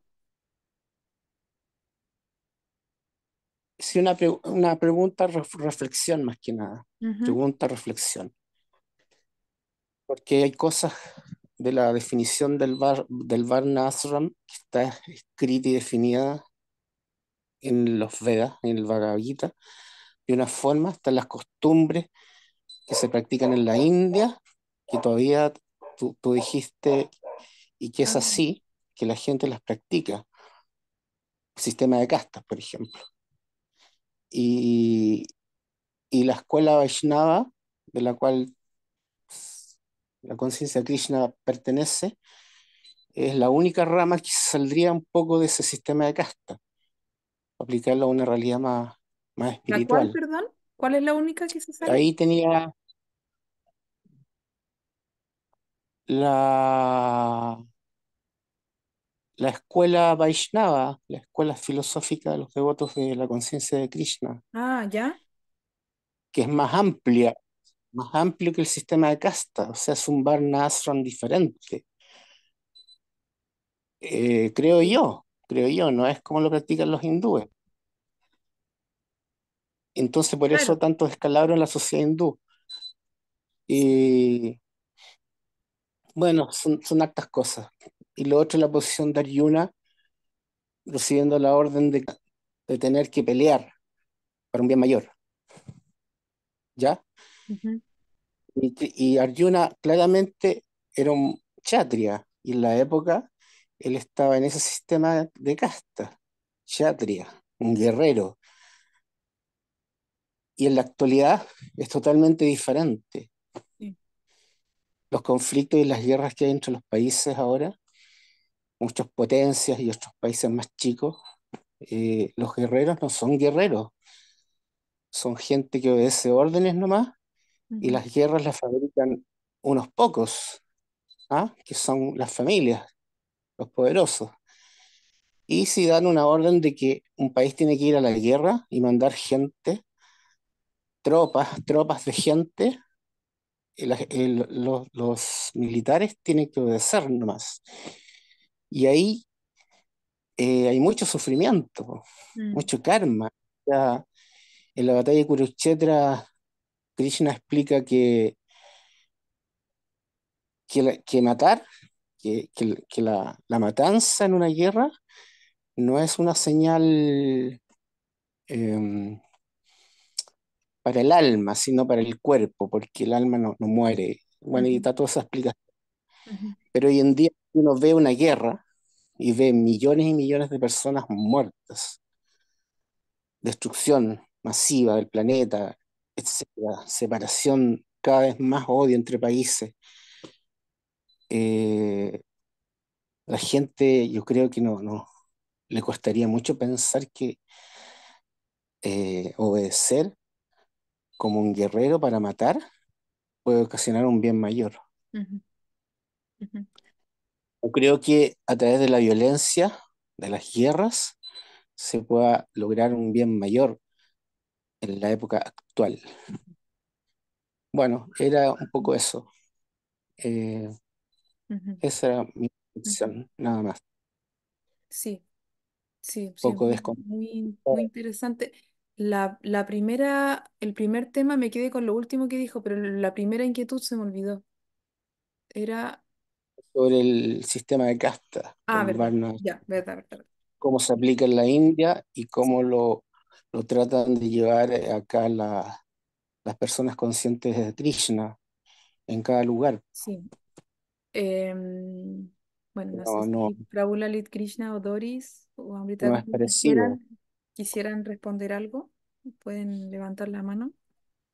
Sí, en la India el sistema de castas ya está establecido. En el Bhagavad Gita también se habla de cuatro sistemas de Varna Ashram, que significa que hay cuatro clases sociales y cuatro clases espirituales. Ujú, Eso está establecido por Krishna mismo. ¿Para qué? Para preservar, digamos, a las personas en diferentes estados, ¿no? O en diferentes niveles, que no todos pueden ser la cabeza. O sea, unos son los pies, otros las manos, otros la cabeza. Los brahmanas, por ejemplo, representan al sacerdocio. Luego están los kshatriyas, que son guerreros, que sí, ellos tienen que obedecer órdenes y, digamos, no tienen karma. Debido a eso, ellos obedecen órdenes de sus superiores y tienen como esa disposición akármica, ¿no? En ese tiempo y actualmente también. Siempre el que va a responder a todo es el que tiene un cargo superior. Y luego están los Vaisyas, que son los comerciantes, los Shudras son los trabajadores, los que sostienen a todos y colaboran a todos. Y bueno, y espiritualmente estarían los sannyasis, los brahmacharis, están los, bueno, ahí un poco me perdí. Brahmacharis, sannyasis. Vanaprastha y Grihastha. Ah, Vanaprastha es el que ya cumplió los años de matrimonio, ya deja el matrimonio. Y Grijastra es el, claro, casado. Primero Brahmachari, el estudiante, luego se casa el estudiante, luego se separa el estudiante y luego ya recibe la orden de Sannyasi que ya hace una vida más espiritual. Y sobre Arjuna, que comentaba, eh, Arjuna obviamente tiene ya ese estado de Grijastra, no, Grijastra, Sí, Arjuna también es Grijastra, ¿no? sí, Es casado también. sí. Puede él pertenecer, yo creo, a varios ashrams, a varios, es casado, luego es militar, podemos decir, luego es, ¿cómo se puede decir? Un guerrero, ¿no? Luego es también, ha sido previamente un brahmachari, seguramente, ha estudiado, ha seguido todas las órdenes y él quería ser un sannyasi. Dice, yo no voy a pelear porque prefiero irme al bosque a orar, a ya realizar una vida de renuncia. Entonces ahí le dice que no, que él tiene que matar, porque es su deber y porque eso es akármico, no va a generar karma, y porque es la orden de Krishna. Y bueno, eso yo creo que es algo, como bien decía, que está establecido, si bien religiosamente. En la actualidad es también similar la vida material civil. Existen ejércitos donde van a la guerra y el que responde por todo, obviamente, es el que tiene mayor autoridad y el que otro tiene menos autoridad en sus actos, ¿no? pero yo creo que hay que basarnos más en las situaciones akármicas. Si yo canto el Mahamantra Hare Krishna, no estoy generando karma, esa karma, y ya estoy liberado de todas esas situaciones, digamos, kármicas. Si escucho esta clase aquí, ahorita ya estoy generando karma en mi vida, ya sea que esté en cualquiera de los estados sociales, ¿no? Y bueno, decir eso, gracias, Hare Krishna. Muchas gracias, Doris. Sí, muchas gracias. Bueno, sí, tema Varnashram es un temón. Y bueno, antes de decir cualquier cosa, decir que como ya estamos en la hora, si alguien tiene que retirarse, no hay ni un problema, porque es como cuando uno hace sobremesa, o sea, ya hace rato nos estamos extendiendo, ¿no? El que quiera quedarse y pueda, bienvenido. Pero también si necesitan salirse, también no hay problema. Y bueno, lo que puedo decir, también mi comprensión, que obviamente todavía me falta mucho por comprender el tema Varnashram, es bien complejo. A mí personalmente el tema Varnashram siempre me ha causado como que muchas reflexiones, ¿no? Así como muchas cosas que digo, wow, me queda como grande este tema. Y de hecho me hace pensar que muchas veces llego a esta respuesta que he escuchado, no recuerdo, creo que carta de Srila Prabhupada donde él menciona que de su misión, de la misión que Srila Prabhupada dejó acá, que es, digamos, compartir todo el conocimiento espiritual en Occidente, ¿no? Para dar contexto de lo que estoy diciendo, de toda su obra de haber compartido este conocimiento acá, lo que le quedó inconcluso, por decirlo incompleto, o que falta por desarrollar, es justamente el tema Varna y Ashram. Justamente ese es uno de los temas que nos toca a nosotros desarrollarlo, profundizarlo. Por eso que también es tan complejo, porque es básicamente como que se mete en el ámbito un poco de la sociología, que es súper complejo, más en estos tiempos de Kali Yuga, donde estamos hablando de dos idiosincrasias, por decirlo, dos como paradigmas distintos, Oriente y Occidente, tratando de sacar como lo mejor de cada uno, ¿no? Porque uno también estamos en Occidente, estamos en un contexto donde no estamos insertos, o sea, no crecimos como brahmacharis, no crecimos donde se nos entrenó con conocimiento espiritual, ¿verdad? No crecimos como en ese ashram, porque ashram significa refugio. Entonces no crecimos en ese refugio y muchas veces nosotros ya conociendo más grandes, la mayoría quizás en adolescencia, en juventud, conociendo o ya grandes adultos, conociendo el conocimiento espiritual en esa edad, uno muchas veces hace como quizás eh, un paréntesis en muchos otros aspectos de su vida para poder cultivarse espiritualmente y luego tratar de ir integrando todo. O sea, para nosotros es distinto, ¿no? Tratando como de... Por eso que no sé si estoy respondiendo a su pregunta, porque mismo yo en mi vida me cuestiono mucho lo de Varna Ashram, si realmente lo entiendo bien. O sea, o cómo aplicarlo en mi vida, ¿no? Mismo en este momento de mi vida me siento súper fuera del Varna y el Ashram. Y por eso que también no porque yo quisiera, ¿no? Porque Kali Yuga a veces no es así, ¿no? Es como una cosa que todo está más patas para arriba y por eso, pues nos falta todavía desarrollar ese tema. Lo que sí entiendo es que existe Varnashram y existe Daivi Varnashram. Daivi significa divino, ¿no? Entonces, Varna y Ashram en sí es orden social, es cultura espiritual, es decir, cómo configurar la sociedad para que haya armonía, básicamente, para que todos estén protegidos y satisfechos medianamente, digamos, dentro de lo que se puede en este mundo, ¿no? Eso es Varna y Ashram. Pero de ahí vi Varna y Ashram es, luego de ya estar todos más o menos en sus casillas, por decirlo, en donde les corresponde estar, de acuerdo a su naturaleza, cómo que eso nos ayude a elevarnos espiritualmente. Entonces, finalmente, como decía Doris, en cualquier posición en la que uno se encuentre, en Kali Yuga muchas veces no vamos a estar perfectamente situados. En Varna y Ashram, lamentablemente, no es lo ideal. Obviamente lo mejor es estar bien situados en el Varna y en el Ashram que a uno le corresponde, pero a veces por falta de haber tenido la educación espiritual en el momento necesario o la cultura espiritual en el contexto en el que uno se encuentra, a veces no se puede, no sé, a veces esa es mi reflexión personal. A veces está fuera de nuestro control, pero sí podemos tratar de cultivar Daivi Varna y Ashram, o sea, que nuestra posición en este mundo y que nuestra naturaleza, aunque sea, eh, llena de defectos nuestra situación en este mundo y nuestra naturaleza también, pero sea dirigida a Daivi, o sea, hacia lo divino, que como sea podemos buscar esa trascendencia. Y eso lo hacemos a través de, principalmente del sonido, por eso se explica que Kali Yuga es un océano de faltas. Kali Yuga, esta era en la que vivimos, es un océano de defectos, pero existe una gran buena cualidad que es la potencia de los nombres divinos, de los nombres sagrados, ¿verdad? La potencia del sonido espiritual que existe en esta era, particularmente el Mahamantra o cualquier nombre divino, ¿no? Pero sí, pero en sí la pregunta era como, ya no sé si entendí bien la pregunta, pero si usted dígame, Humberto, si se respondió bien, no sé si usted, Prabhu Lalit Krishna, quiere decir algo o si ya nos estamos extendiendo mucho. Sí, sí, sí. O sea, tú lo aclaraste al final, lo aclaraste bien y precisamente.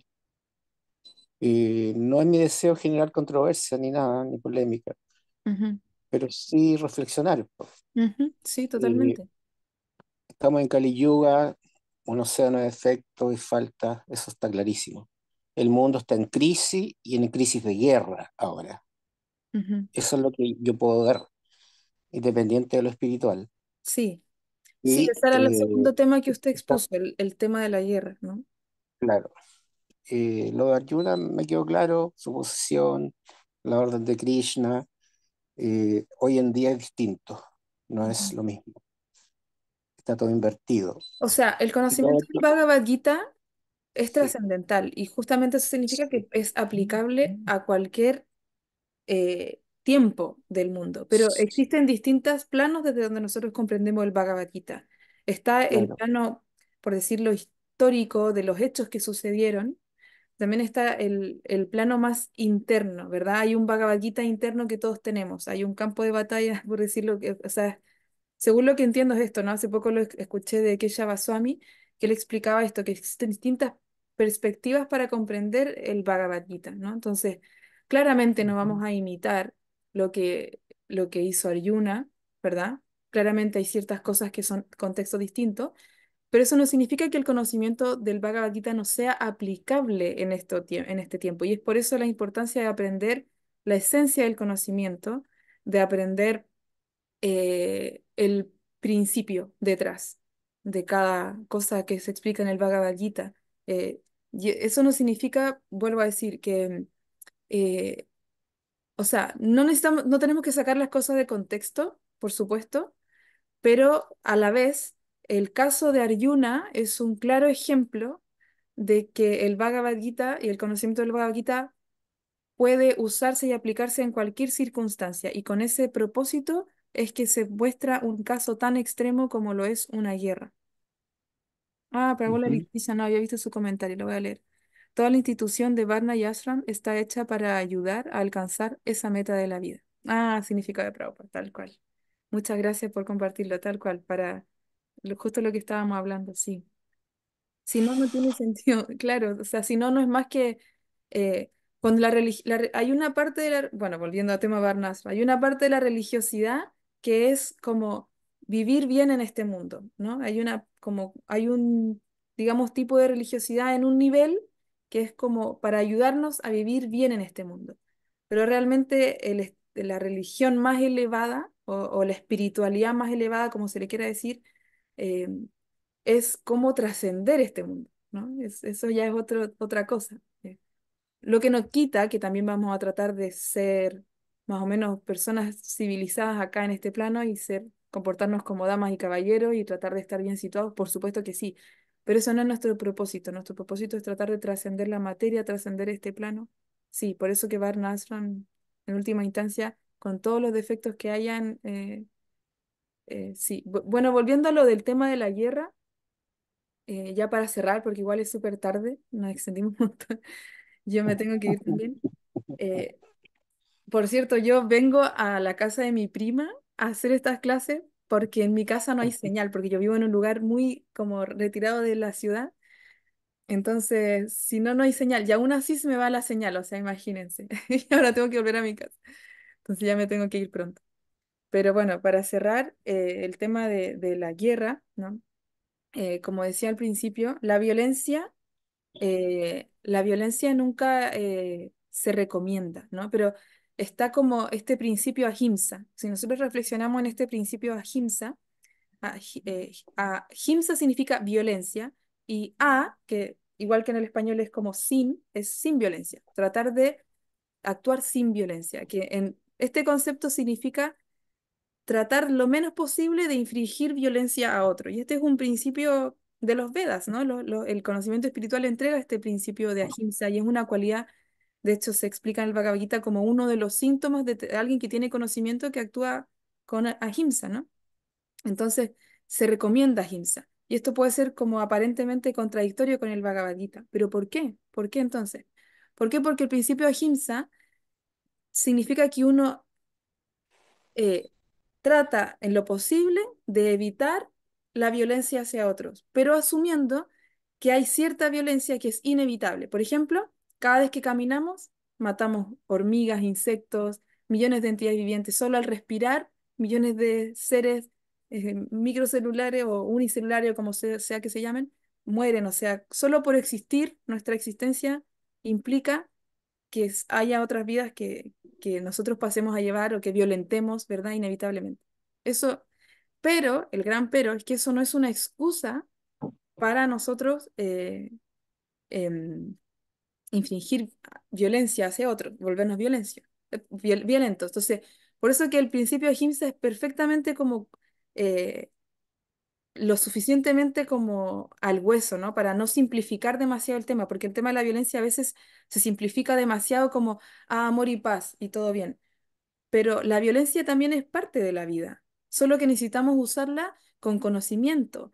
Por ejemplo, un médico, un doctor, y este es el ejemplo que Prabhupada da en el Bhagavad Gita, un doctor usa la violencia. O sea, un parto es uno de los momentos más violentos, sangrientos de la vida de las personas, pero da vida. Una cirugía es súper sangrienta, pero sana a persona y da vida, ¿verdad? El mismo cuchillo, el mismo tipo de filo, el mismo grado de filo puede ser usado para dañar a alguien, ¿verdad? Entonces, la violencia no es el problema en sí. El problema es el estado de conciencia con el que yo aplico esa violencia. En el caso de Arjuna, esa Correctísimo. violencia se asemeja a la violencia que aplica Eh, un doctor. Por eso que Krishna le aconseja a Arjuna no, o sea, no actuar movido por la ira o por la venganza o por deseos egoístas, porque entonces va a ser igual que un asesino matando a alguien que lo hace por un deseo personal de obtener venganza, ¿verdad? No sé si me doy a entender. En cambio, sí, sí, un doctor no está sintiendo ira, un doctor no está sintiendo venganza, está haciendo lo que tiene que hacer, aunque esto le implica, quizá le está causando dolor a la otra persona, pero él dice, es por su bien, o sea, es por un bien superior, ¿verdad? Entonces Krishna le dice, estas personas que tú estás tratando de evitar matar han cometido actos súper abominables, violentando, incluso ultrajaron a una mujer, o sea, violencias del nivel grave. Ellos se condenaron, tipo, se condenaron porque van a tener que experimentar todas esas consecuencias de sus actos. Tú al ocupar tu posición como kshatriya, como guerrero, de proteger, que tu misión es proteger, y vas a usar violencia, pero tu violencia se equipara a la de un doctor, ¿no? Que va a aliviarle del mal a otra persona, a estas personas. ¿Por qué? Porque ellos no van a tener que ir a planetas infernales a pagar por lo que hicieron, sino que queda saldado ahí, por decirlo, ¿no? No sé si se entiende. Entonces, además ellos se liberan, porque ellos tienen como que ¿verdad? O sea, como que es beneficio para todos. Entonces, vuelvo a decir, violencia es parte de la vida. El problema es el estado de conciencia que hay detrás de esa violencia. Y tal es el ejemplo del cuchillo y el doctor o el cuchillo y el criminal.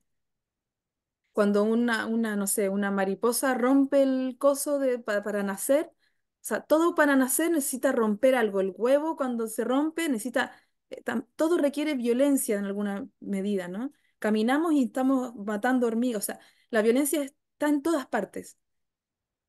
La diferencia es la crueldad, la avaricia, ¿verdad? Que yo ocupe la violencia que es parte de la vida para intencionalmente dañar a otros. Por eso que mencionaba ahimsa, porque ahimsa significa, entiendo que hay cierta violencia, pero yo voy a tratar de disminuirla lo menos posible. Para Arjuna, eso era lo menos posible en su contexto, eso era lo menos posible para él. ¿Por qué? Porque él evitó esa batalla, trató de evitar esa batalla por todos los medios que alguien puede imaginarse. Lo mandaron al exilio 14 años, se fue calladito, o sea, cumplió todo sin reprochar. Trató de hablar, trató de negociar. Y Duryodhana, ¿qué le dijo? No te voy a dar ni donde cabe la punta de un alfiler.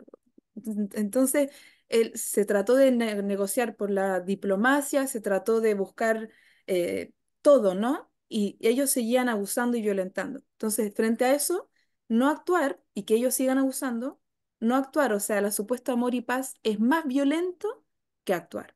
Ahora, obviamente nosotros tenemos que tener tal nivel de integridad con el conocimiento espiritual del Bhagavad Gita para poder aplicarlo sin distorsionarlo, ¿verdad? No es que nosotros vamos a decir, ah, yo voy a ir y degollando a todos los políticos hoy en día que tienen mal a la gente, o voy a ir a la, no sé, a la guerra actual, dármelas de no sé qué.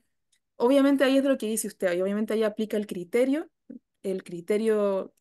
tan necesario para la vida espiritual, donde nosotros entendemos nuestra posición actual, pero el conocimiento esencial del Bhagavad Gita es exactamente igual a nosotros. O sea, nosotros cada quien tiene su deber.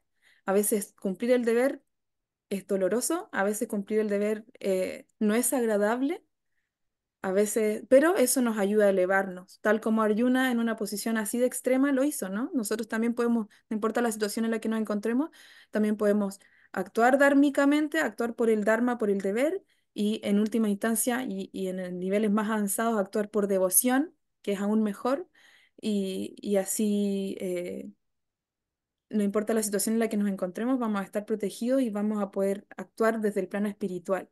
No sé si se entiende. Bueno, ya me alargué un montón, perdón, yo puedo hablar toda la noche. Disculpen, yo creo que ya, no sé, no quiero darles la lata, pero yo Está creo que, súper bien, está súper bien, bien, bien, disculpen, ustedes bien. tienen que hacerme Lo así. último, Mataji, lo último, antes que se acabe, la Mataji que habló, no sé cómo se llamaba, eh, Doris, dentro de sus ejemplos que dio, que amar a un hombre era un amor material. Yo le refuto eso. ¿Por qué es amar a un hombre es un amor material? ¿Por qué en esta clase hay más mujeres que hombres? Y ahí se puede derivar a un tema súper amplio, ¿ah? A partir a de la Humberto le gusta hacer sociología, controversia. de la inversión de roles. Ya, de este no voy a hacer más controversia, pero hay que aclarar las cosas, es importante. Eso nada más. Ok. Hare Krishna, gracias. Están los orientadores, están los psicólogos, Yo creo que está eso un nos da montón para de otra otras clase, que instancias ahora ya me que tengo que ayudan. ir. Yo creo que Sí, ustedes ya sí, sí, también. sí. Pero de verdad me encantó la clase de hoy, Todo bien. como compartir de forma más espontánea. Gracias por abrir sus pantallas, sus micrófonos para que no sea solo yo hablando. De verdad, les agradezco un montón por eso. Para mí es así muy Ya, nutritivo poder interactuar con ustedes de esta forma. Así que gracias también por la paciencia de escucharme, por ya, aguantarme mis vale. errores. Igual, igual, gracias a ti por tu exposición. Muy, muy, muy buena, muy profunda. Y gracias a todos también. Gracias, Gracias, Un muchas abrazos y gracias. cariños a todos. gracias. Hare Krishna. Hare Hare Krishna. Que Krishna. descansen. Hare Gracias, Krishna, muchas gracias. gracias, Gracias, que muchas estén gracias. bien. Chao, chao.